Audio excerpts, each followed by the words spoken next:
A beautiful matte gray paint job that looks really expensive. A stylish red interior with seats that are heated and cooled, and hey, look at that, a heated steering wheel. At this point, you're probably thinking, did I accidentally click the wrong video because I was searching for a review on a Kia? Don't worry, you've landed on the right video. My name is Omar, and this is the 2023 Kia Sportage Hybrid, or Sportage, if you live in Canada.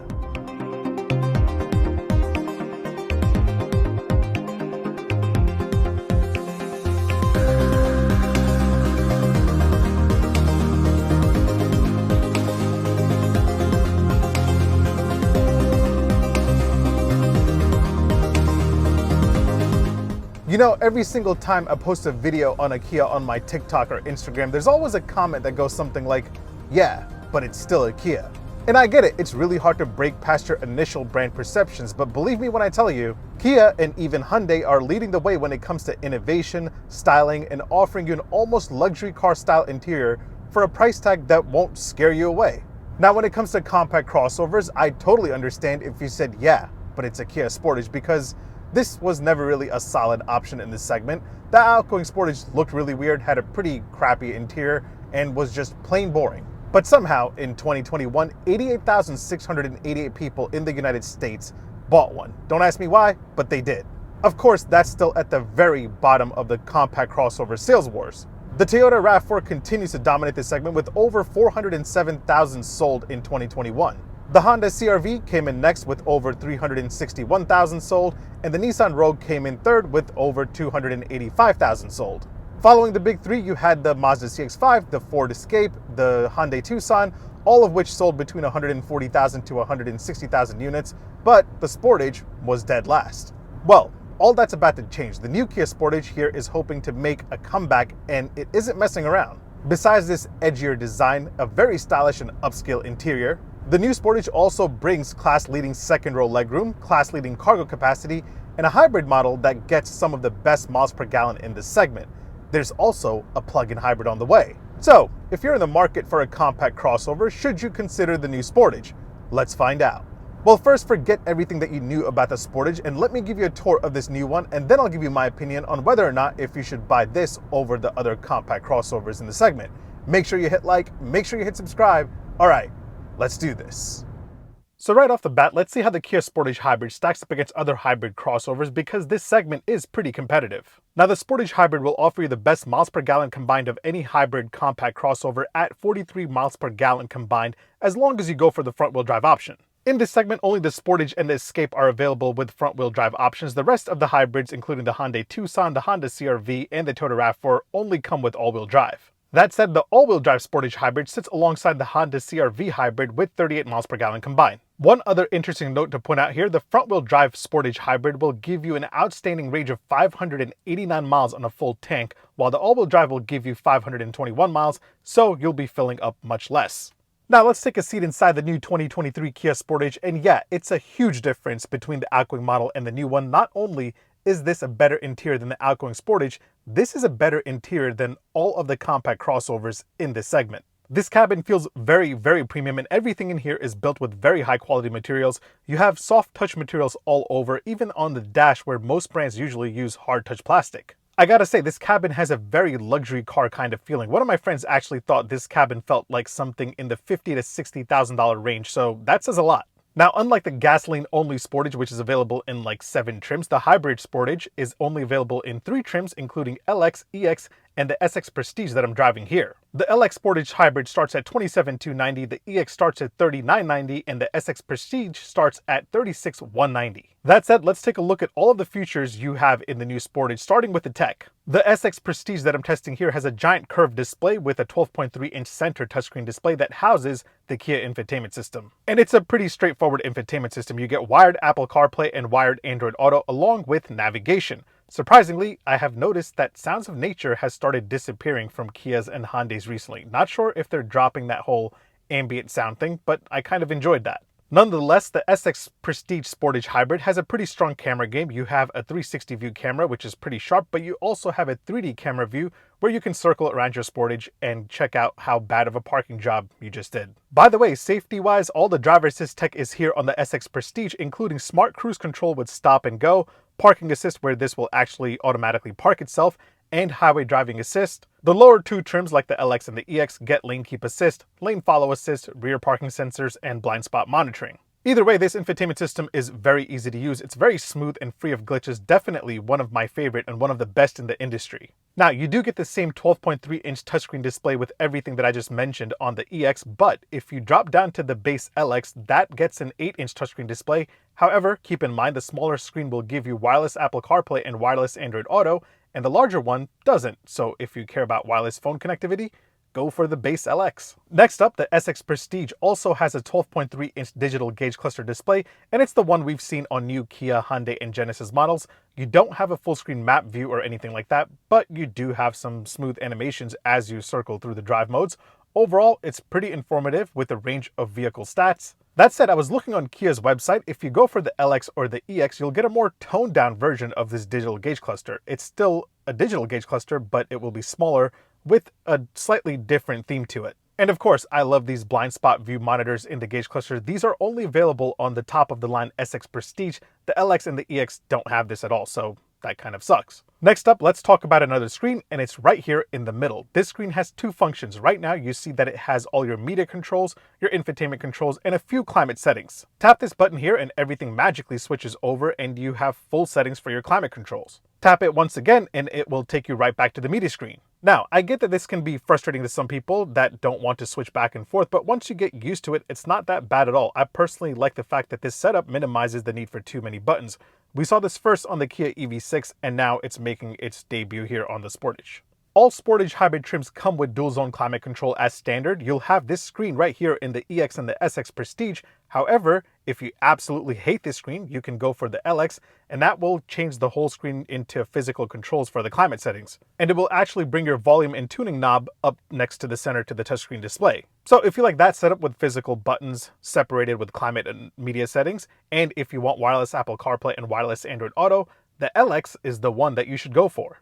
All right, let's keep it moving. So when it comes to the comfort and the seats, I have to say that the Sportage is actually very comfortable and feels more spacious than a lot of the competition. The top of the line SX Prestige trim that I'm testing here can be had with this quilted carmine red interior. Both the EX and the SX Prestige get Syntex material seats, which isn't real leather, it's more like vegan leather. On the SX Prestige, the front seats are heated and cooled as standard. On the EX, they're only heated. The base LX gets none of that. That has fabric seats, so this section here on the LX is just a bunch of blank buttons. You also have a heated steering wheel on the EX and the SX Prestige, which of course you don't get on the LX. The LX also gets manual adjustable front seats. The EX will give you a powered driver's seat, but if you want both the driver and the passenger seat to be powered, you'll have to go for the SX Prestige, which will also give you memory seats for the driver.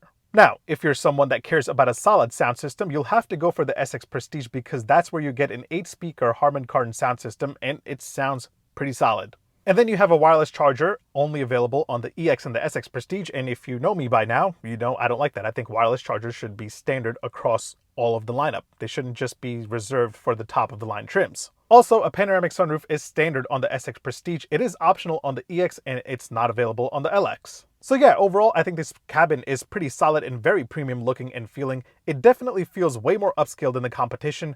I really like the layout and design of everything in here, especially these vents and the door handles. They look really cool. I think they're kind of inspired by the exterior design. Also, another interesting thing to point out here, while the Sportage Hybrid gets this rotary style gear selector, the gasoline only model doesn't. That still gets a regular shifter.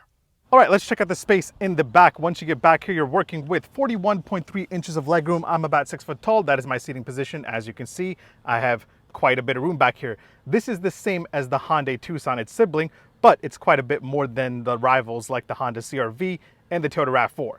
But yeah, beyond the spacious legroom, there's not much else going on back here besides the fact that the rear seats recline pretty far back, like really, really far back. Let's check out what kind of cargo capacity you're working with. Like most Hyundai, Kia, and Genesis models, this does have the smart tailgate option depending on which trim you go for. As long as your keys are in close proximity of the tailgate, it will sense them and it will automatically pop it open. Now, once it opens up, you're working with 40 cubic feet behind the second row, and with the second row folded, you're working with about 74 cubic feet.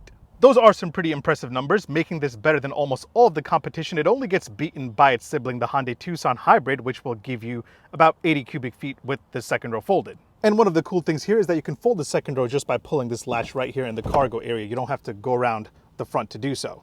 All right, let's take a look at the exterior design because man, the Sportage was never ever an exciting looking option, even though Kia sold a lot of these, but all of that has changed for 2023. The compact crossover segment overall isn't the most exciting when it comes to exterior design. The Honda CR-V, the Toyota RAV4, and the Ford Escape look pretty basic and are just kind of there. But it was really Hyundai that stepped it up in this segment with the new Tucson, and now Kia has pumped some life into it with this edgy design.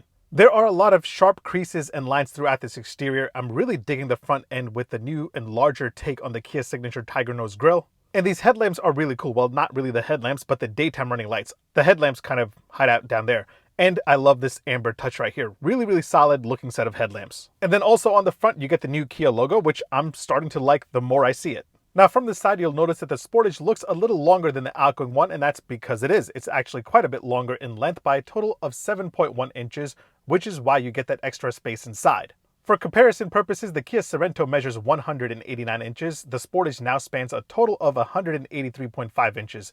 It's also a little taller and wider than the outgoing Sportage. Ground clearance comes in at 7.1 inches for the front-wheel drive models and 8.3 inches for the all-wheel drive models. Swing around the back and the first thing you'll probably notice is this giant Kia badge right here. And again, I'm digging it the more I see it. You also have these pretty stylish taillights, which Kia calls futuristic notch-shaped. I guess to me, they just look pretty dope. By the way, I just want to point out that this shadow matte gray paint job looks awesome, and it will run you an extra $595, which, come on, isn't that bad. Mercedes-Benz and BMW will charge you thousands for a paint job like this. Kia will give it to you for right under $600. That's pretty impressive. Now, before I give you my opinion on how the Kia Sportage Hybrid drives and how it stacks up against the competition, let me point out a few important daily ownership highlights that I love to show all of you. You have 4 cup holders, 2 in the front right there, and then you have 2 in the back right here in the center armrest. One interesting thing to point out about the front cup holders, if you have a tiny puny drink, you can hit this button and it will hug it to hold on to it tighter. Here are what the keys look like to the Kia Sportage Hybrid, the same Kia key, very cool set of keys, love these keys right here. This does have Smart Park, so you can actually move it forward and back just right here from the key. You don't have to be inside. Helps you get out of tight parking spots and such. Oh no! Door open and close sound from the outside and from the inside. Solid. Charging game-wise, if you're sitting in the front and you have an EX or SX Prestige, you get a wireless charger, a USB-A port, and a USB-C port. Rear passengers are working with 2 USB-C ports on the back of each front seat, so that's pretty cool. Let's do an indicator and horn sound test. Indicator first. Same old Hyundai, Kia, and Genesis indicator. Now for the horn sound. Oh yeah, I like it. That's solid. All right, so we already broke down the miles per gallon war in the beginning of this video, and the Sportage looks pretty impressive. What you have here under the hood is a 1.6 liter 4-cylinder turbo engine with 2 electric motors. That's good for 227 horsepower and 258 pound-feet of torque. So not only does the Sportage lead the way when it comes to miles per gallon, but it gets more power than all the other compact hybrid crossovers. Well, its sibling, the Hyundai Tucson Hybrid, is powered by a similar setup, but it makes 226, so this still wins by 1 horsepower. But yeah, that setup gives us some fun driving dynamics. Of course, it's not quick or fast by any means. 0 to 60 will still take you around 8.5 days, 8.5 seconds, I'm just kidding. But when you pop this thing into sport mode, it moves. It moves a little quicker, gets some pep in its step, and the steering wheel gets a little bit tighter, and it becomes a little fun to drive. But what I like most about the Sportage Hybrid is that unlike every other hybrid crossover, this doesn't have a CVT transmission. Kia has given this a 6-speed automatic, and that makes shifting a little bit more pleasurable rather than the long drawn-out pulls of a CVT. Now, it's not the fastest shifting transmission, but it's better than having one long constant pull. I will say that the Mazda CX-5 probably has the best driving dynamics in this segment, but it's not available as a hybrid, and that's what Kia is focusing on for 2023.